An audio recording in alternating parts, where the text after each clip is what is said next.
More than 10,000 students along with their teachers from Chaktomuk High School in Phnom Penh to march along the main road to campaign on anti-malaria. This campaign was organized by the Cambodia's National Center for Anti-Malaria with the theme Anti-Dengue Fever for Protecting You and Your Family, in order to raise awareness on anti-dengue fever. Latest statistics released by the National Center for Anti-Malaria shows that for the first 5 months of this year, there are more than 2,500 cases related to dengue fever and 15 deaths involving children. A doctor who took part in this campaign said that the campaign provides all the necessary information for the public to know about the disease and its situation in Cambodia.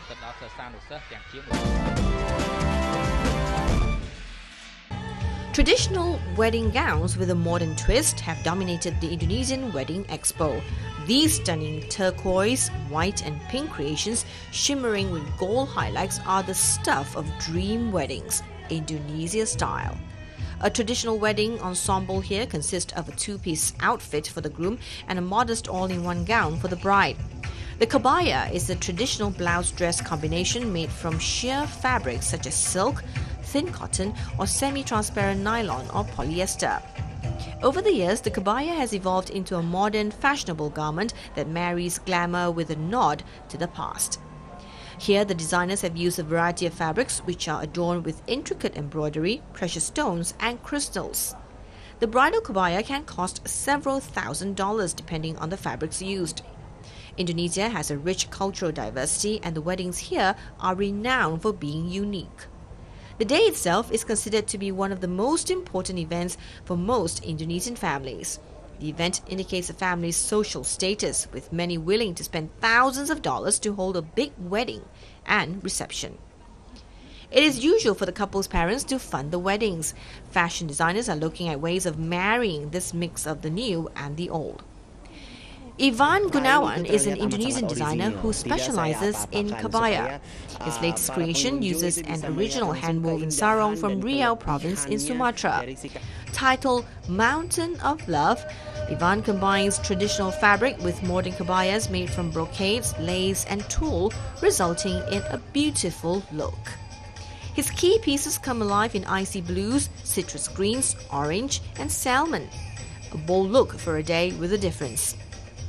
Ivan says he does not change the colors of the sarongs used in the bridal collection to convince people that traditional fabrics are wearable and equally beautiful. The Indonesian Wedding Expo is held every 6 months.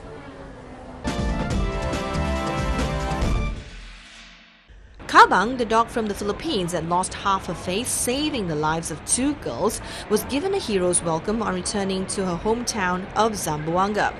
The dog has been flown back to Manila on Saturday following surgery in the United States. Half her face was sheared off when she jumped into the path of a motorcycle, stopping it from running over her owner's daughter and niece in December 2011. A motorcade drove through the streets of Zamboanga City in the southern Philippines on Monday in honor of Kabang. The city's mayor, Celso Lobregat, paid tribute to the dog. One of the girls saved by Kabang, Dina Bungal, said the dog was part of her family. Kabang spent 7 months at a veterinary hospital in California where she had surgery to heal her wounds, although doctors were not able to reconstruct her jaw or snout. Kabang won widespread sympathy because of her injuries from what has been described as a heroic act. A nurse from Buffalo, New York, spearheaded a fundraising campaign to bring Kabang to the United States because Philippines veterinarian surgeons could not treat her. The campaign raised $27,000 in donations in the Philippines and abroad.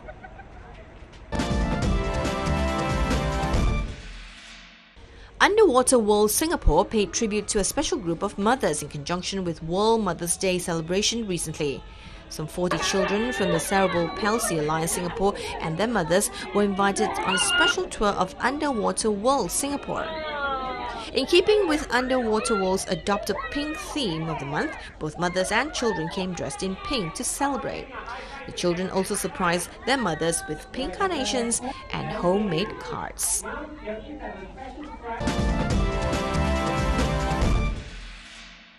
The inaugural World Street Food Congress held in Singapore is a chance for organizers to give street food more street cred while preserving old traditions. There are more than 35 stalls from some 10 countries. The Congress is organized by Makan Sutra, a local food enthusiast company, and its founder KF Sito said the stalls were hand-picked through his travels over the years, as well as from the advice of friends. Three things we want to do here. One is to preserve whatever old and new, authentic or so-called authentic street food is coming out of our grounds. Second, we want to professionalize their ways, the operations, methodology, approach. And the third is possibilities.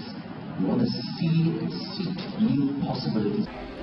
The 10-day event is not just for foodies to experience the richness of street food culture, but it's also the chance for some stallholders to take their first flights out of their countries and take away new learning experiences. Food celebrities like Anthony Bourdain were also present at the event. The salvation of the hawker center here as elsewhere, like it or not, is going to be the hipster hawker. They're rejecting business school. They decide instead that they're going to want to open a bunch of hawker stands serving delicious, possibly strange new food. There will also be the retro hipster hawker center, okay, meaning people like Aaron Franklin in Austin, Texas, a guy who decided to devote his life to creating traditional, absolutely untouched by time, old school barbecue better than anybody else in America. Singapore-born polar bear Inuka now has a brand new home at the Singapore Zoo. From a climate-controlled ice cave to a 3-meter deep dive pool with a giant ice block, Inuka's home just got plusher. The enclosure is part of the zoo's new Frozen Tundra exhibit, which opened recently. Chief Life Sciences Officer at Wildlife Reserve Singapore, Dr. Cheng Wen-hao, says the 22-year-old polar bear is delighted about his new home. I think he's thrilled with a brand new habitat. It is much bigger than his old place.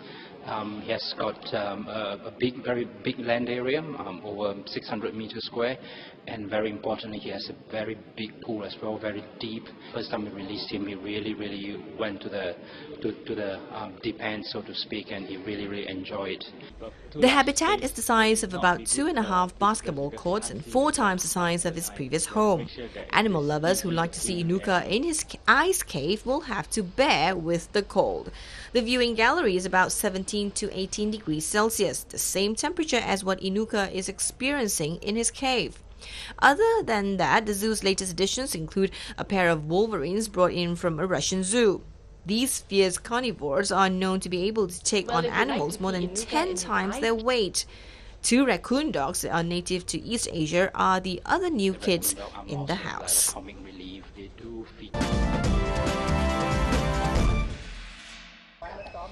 An ox in Thailand's north attracts people's attention with its human-like manner of waving front leg after given food.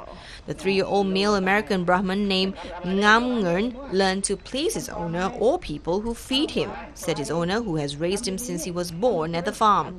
When given his favorite treats like fruits, Ngam Ngern shows his appreciation by raising front leg, similar to a well-trained dog. Ngam Ngern's owner, Chon, 78, said when seeing the favorite treat, Ngam Ngern started to lift his leg. When given signals, he can switch legs as well. He has been asked many times to sell Ngam Ngern, but his bond with the cattle is just too strong.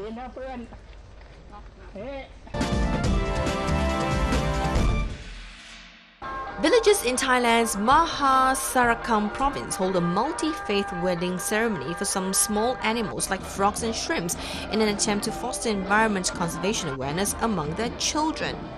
A garden inside the community learning center in Sarakam's Borabu district was turned into a ceremonial ground for any traditional Thai wedding.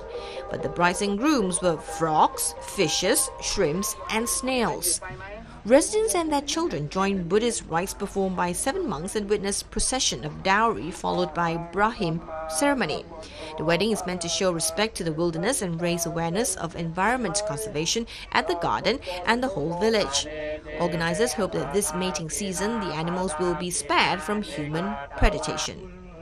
Mahasarakam Environment Conservation Society President Yos Lau An said some species had been used as ingredients of local dishes, threatening them in the crucial mating and spawning period.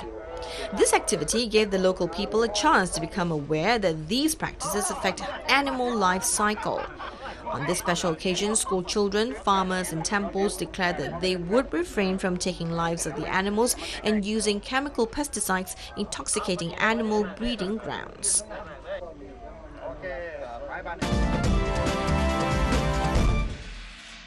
A new study conducted in Bangkok by the US Center of Disease and Control (CDC) shows that the risk of HIV contraction can be reduced by half with daily dose of tenofovir.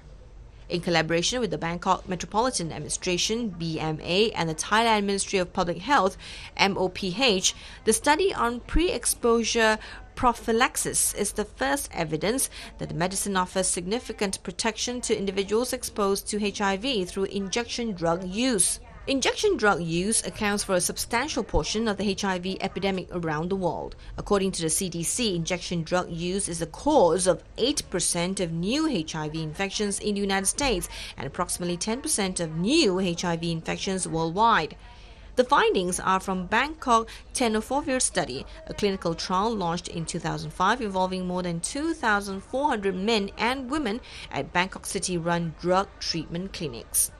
U.S. Ambassador to Thailand, Christy Kenny, Chief of CDC's HIV Clinical Research for Thailand, Dr. Michael Martin, and BMA representatives announced the study results at the BMA office building on Thursday.